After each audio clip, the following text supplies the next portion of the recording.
Father Stravinskas makes a number of valid points about how we have to introduce our children to these traditional, I think we even have to go back further. We have to introduce their parents to these traditional devotions because the parents don't even know what these devotions are. Again, going back to my experience, in walking into the place where they didn't even have confessions, they didn't know what Eucharistic adoration was. They didn't know how to say the rosary. They didn't know any of these normal things that we all grew up with. That was a part and parcel of our education in school. Not only do the parents not know, the teachers don't know. So you got a lot of catechesis that has to be done because you have to catechize the teachers about it, then catechize the parents about it before we can catechize the children about it. So there's a lot more than just going, and saying we have to do this for the children. We have those other two steps, I think, that sometimes have to precede doing it for the children, or doing it for the children and then having the children help us convert the parents and convert the teachers. It could work that way as well. But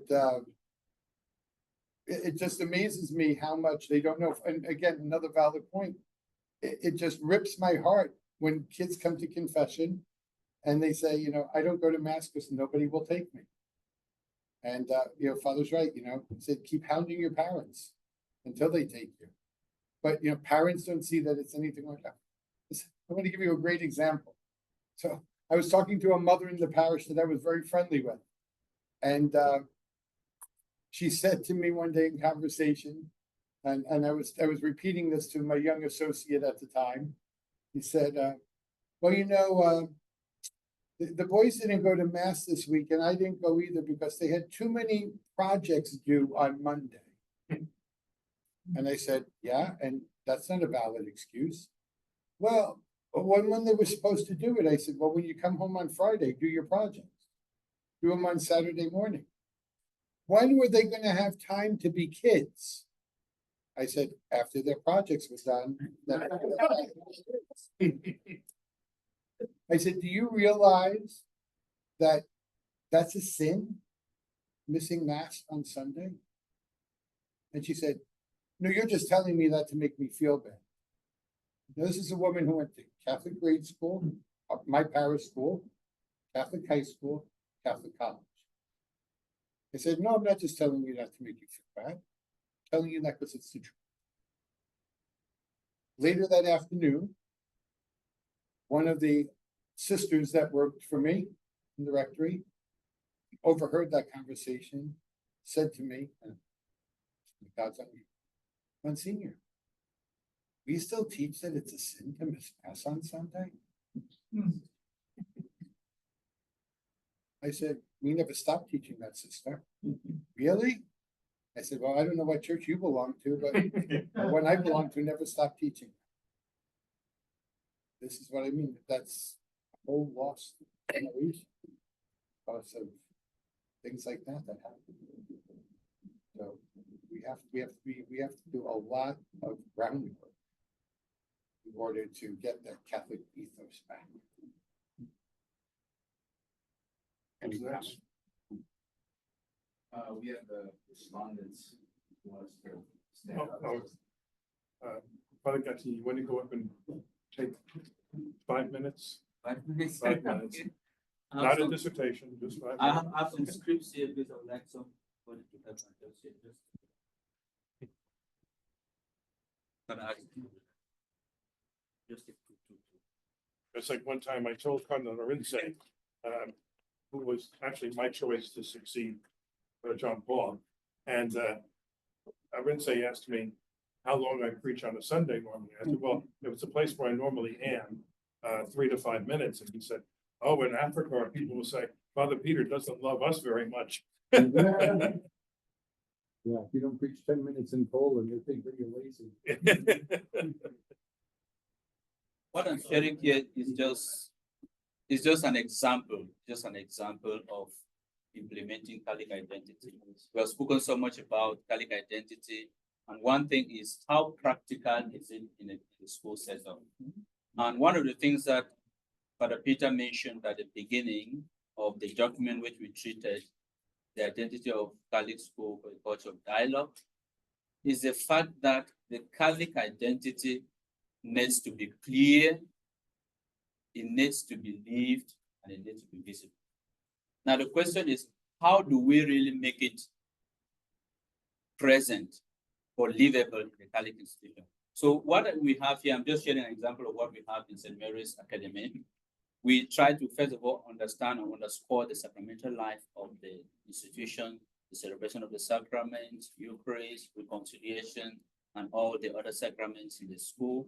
Then we also understand the fact that faith is not only, it's also faith in action, faith by our works. So how do we implement the faith in action? Now, students have service hours that they have to do, and that is already living their faith in action. And some, if we walk around the corridors, there are particular virtues that have been assigned that every week you should have a particular virtue that you are trying to magnify. And so along the corridors, in classrooms and all the like, you find some of those areas where we try to encourage the students to magnify their faith, to live their faith. Then another aspect which we have looked about is students' faith formation. We have here marked that on every Wednesday, this is all school mass. But like Father said, we don't only stress so much on mass. There are also other aspects to implement or to live our Catholic identity. That another aspect is about teaching, faith formation. So there are days already that have been earmarked for faith formation where the students, they gather according to their various grades in groups. More is about listening to them, asking their questions, sharing their testimonies, because some of them, when they share testimonies, the other people, they learn from their friends. And another aspect which Father mentioned, which the document that we just treated, I think should be number 14, is about the permanent formation of the teachers, professional development of the teachers. I think the Archdiocese of Atlanta, it is a law that all Catholic teachers must have a certified program, which means that in every school, you have to get someone to teach the teachers, to have a session with the teachers, so that at the end of the year, they can have that certificate of that certified program for Catholic education. So in our own institution, we have earmarked already days every month. The principal has put already a day every month where all the faculty, everybody is there for the professional development. I've already made my notes, and the first one that we have already is just to go back to the history of Catholic schools. How did our schools come about? Then we are also going to treat the document which we have already treated here, and a number of other aspects that we have discussed already with principal to ensure that. Then the other aspect which I want us to look at is this, My Spiritual Life. It's a program which I came up with entitled My Spiritual Life. It is, the essence of that program is simply, in school, we will emphasize that students should go to mass, they should go for confession, they should attend retreat, do service hours, and all the like. Now, what happens when they go home? What happens when they're on holidays? That is another area. And that is why we earmarked identified areas like daily prayer program, mass attendance in school, Sunday mass in the parish, sacrament of confession, private devotions. Which kind of devotion do you have and should you have? Then we also have scripture reading. Do you read your scripture? Do you read the Bible? We have Eucharistic adoration, which they have put every first Friday of the month. There is Eucharistic adoration in the school chapel. And then service hours and retreat and all the like.